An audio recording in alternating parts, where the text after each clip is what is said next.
కామారెడ్డిలో విషాద ఘటన చోటు చేసుకుంది. పాఠశాల నుంచి తిరిగొచ్చిన కవలులు మృతి చెందారు. ఈతకు వెళ్ళి తిరిగి రాని లోకాలకు వెళ్లారు.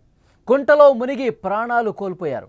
మృతదేహాల కోసం రాత్రంతా గాలించారు. మృతదేహాలను పోలీసులు గుర్తించారు. కవలల మరణంతో గ్రామంలో విషాద ఛాయలు అలుముకున్నాయి. విజువల్స్లో మీరు చూస్తున్నారు. కవలలు ఎంత చక్కగా ఉన్నారో స్క్రీన్ మీద మీరు చూస్తున్నారు. వర్షాలు ప్రస్తుతం బాగా పడుతున్నాయి. నదులు, కుంటలు, చెరువులు అంగి పొంగి ప్రవహిస్తున్నాయి. ప్రమాదకరంగా మారాయి. ఆ నీటిలో ఈత కొట్టడానికి వెళ్ళిన చాలామంది చనిపోతూ ఉన్నారు. కామారెడ్డి జిల్లాలో ఇలాంటి ఘటన జరిగింది. విషాద ఘటన.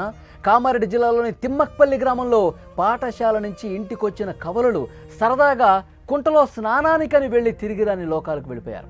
ఈ హృదయ విదారక ఘటన గ్రామంలో విషాదాన్ని నింపింది. ఒకేసారి పుట్టి ఒకేసారి కన్ను మూసిన ఆ చిన్నారుల దుర్మరణం ఆ తల్లిదండ్రులకు తీరని శోకాన్నే మిగిల్చింది. ఈ ఘటనతో గ్రామమంతా ఒక్కసారిగా షాక్కి గురైనటువంటి పరిస్థితి ఉంది.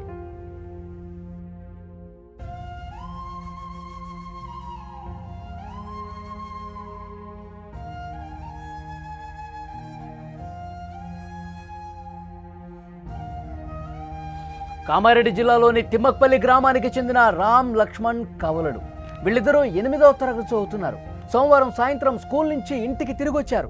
ఆ తర్వాత స్నేహితులతో కలిసి వినాయక చవితి చందాల కోసం వెళ్ళారు. రాత్రి 10 అక్కడ వాళ్ళెవరు కూడా ఇంటికి రాలా.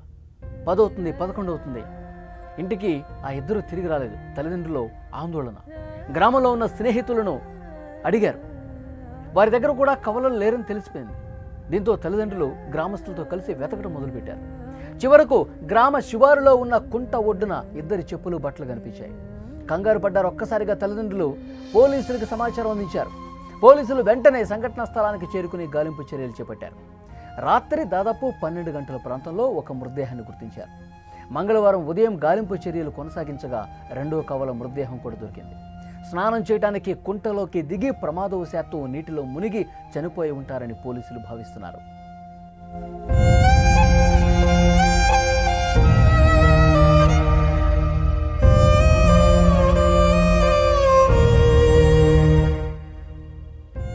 రాత్రికి రాత్రే ఇద్దరు బిడ్డల్ని కోల్పోయిన ఆ తల్లిదండ్రుల రోదనలు గ్రామస్తుల్ని కంటతడి పెట్టిస్తోంది. ఒకేసారి పుట్టి ఒకేసారి ఈ విధంగా చనిపోవటం ఆ గ్రామం మొత్తం కూడా శోక సంద్రంలో మునిగిపోయింది. కవలల మృతదేహాలను పోస్టుమార్టం నిమిత్తం ఆసుపత్రికి తీసుకెళ్లారు. ఈ ఘటనపై కేసు నమోదు చేసుకున్న పోలీసులు దర్యాప్తు చేస్తున్నారు. సాధారణంగా ఈ వర్షాకాలంలోనే నదులు, వాగులు, వంకలు, కుంటలు, చెరువులు అన్ని ప్రమాదకరంగా ఉంటాయి. వాటి లోతు అంచనా వేయటం చాలా కష్టం. వర్షాల వల్ల లోపల ఏర్పడిన సుడులు కావచ్చు, బురద, కుంట, ఇది మొత్తం కూడా ప్రమాదకరంగా కనిపిస్తుంది. ఇలాంటి సమయంలో ఈతకు వెళ్ళటం చాలా రిస్క్తో కూడుకున్న పని. ఎప్పుడో ఒకప్పుడు ఈత కొట్టామని ఈజీగా వాటర్లోకి దిగి ఈత కొట్టి మళ్ళీ ఒడ్డుకు వచ్చేయని చెప్పి అనుకుంటూ ఉంటారు. ఒక్క క్షణం అజాగ్రత్త కుటుంబాన్ని విషాదంలోకి నెట్టేస్తుంది. పిల్లలు ఇలాంటి ప్రమాదకరమైన ప్రదేశాలకు వెళ్లకుండా చూడాల్సిన బాధ్యత తల్లిదండ్రులదే. పోలీసులు, అధికారులు కూడా ప్రజల్లో అవగాహన కల్పించాల్సిన అవసరం. ఆ పిల్లవాళ్ళు చూడండి ఎంత చక్కగా ఉన్నారు. వాళ్ళు స్కూల్ నుంచి ఇంటికి వచ్చారు. ఇంటికి వచ్చిన తర్వాత వినాయక చందా వసూలు చేస్తాం, మా ఫ్రెండ్స్ దగ్గరికి వెళ్తాం, వాళ్ళ ఇళ్ళకి వెళ్ళి కలుస్తాం, చందా వసూలు చేస్తామని చెప్పి చాలా ఉత్సాహంగా ఇద్దరూ కూడా వెళ్ళారు. అట్లా చందాల కోసం వెళ్ళిన వాళ్ళు నేరుగా అక్కడ కుంట దగ్గరికి వెళ్ళారు. సరదాగా ఈత కొడదాం అనుకున్నారు. కాసేపు ఈత కొట్టి తర్వాత చందాకి వెళ్దాం అనుకున్నారో ఏమో. చెప్పులు విడిచారు, లోపలికి దిగారు. దిగి ఎందుకంటే ఇప్పుడు బాగా వర్షాలు పడతా ఉన్నాయి. వాటరు అంతకుముందులా లేదు. గత కొన్ని రోజులుగా పడుతున్నటువంటి వర్షాలకి ఎగువ నుంచి వస్తున్నటువంటి ఆ వరద ఫ్లోటింగ్ మొత్తం కూడా అంచనా వేయలేకుండా పోయింది. కాళ్ళలోతు ఉన్నటువంటి ఆ వర్షపు నీరు అనేది అక్కడ కుంటలో ఉన్నటువంటి వాటర్ అనేది నడుములోతు వరకు వచ్చింది, తర్వాత పీకల్లోతు వరకు వచ్చింది. కానీ అది తెలియదు. పిల్లలకేం తెలుసు? మనం గత వారం కూడా అదేవిధంగా ఈత కొట్టాం, అంతకుముందు కూడా ఈత కొట్టాం, మనకు తెలుసు కదా అని చెప్పి దిగేస్తారు. కానీ పడుతున్నటువంటి వర్షాలు, పెరుగుతున్న నీటి మట్టం వాళ్ళు అంచనా వేయలేరు. కాబట్టి అసలు పిల్లలు ఎక్కడికి వెళ్తున్నారో చందాల కోసం అని చెప్పేలారు. కానీ వాళ్ళకి జాగ్రత్తలు చెప్పాల్సినటువంటి అవసరం ఉంది. మీరు ఈతకు వెళ్ళొద్దు, ఇప్పుడు ప్రమాదకర పరిస్థితులని, వాటర్లో దిగొద్దు, జాగ్రత్తగా ఉండండి. మీరు చందాల కోసం వెళ్తున్నారు, మీ ఫ్రెండ్స్ని కలవడానికి వెళ్తున్నారు, మళ్ళీ తిరిగి సేఫ్గా ఇంటికి వచ్చేయండి, ఇది చెప్పాలి. కానీ పిల్లలు తెలియక, లోతు అంచనా వేయక అక్కడికి దిగి ప్రాణాలు కోల్పోయిన పరిస్థితి. మొత్తం గ్రామం మొత్తం ఆ పిల్లలు ఎక్కడున్నారని చెప్పి వెతికారు.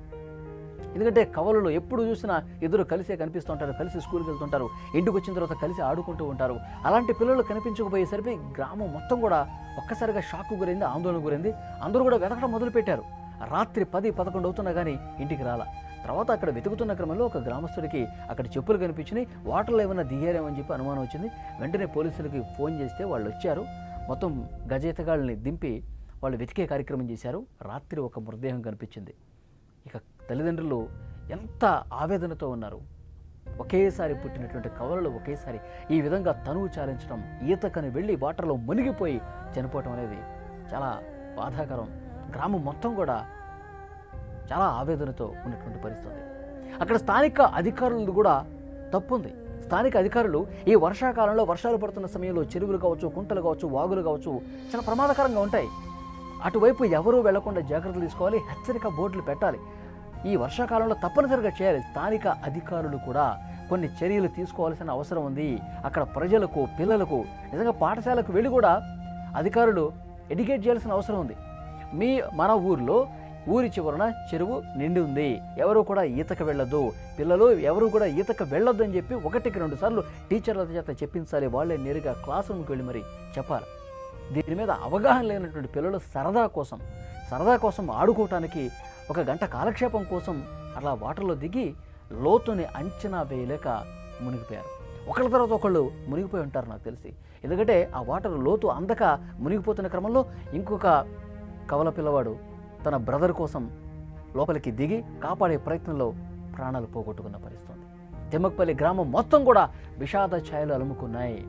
తల్లిదండ్రులు, ఇంట్లో ఉన్న కుటుంబ సభ్యులు అందరూ కూడా చాలా తీవ్రమైనటువంటి ఆవేదనలో, బాధలో ఉన్నారు. ప్రస్తుతం గ్రామం మొత్తం కూడా షాక్లోనే ఉంది ఇప్పటికీ.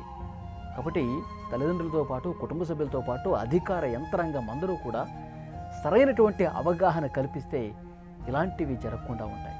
చాలా బాధాకరం.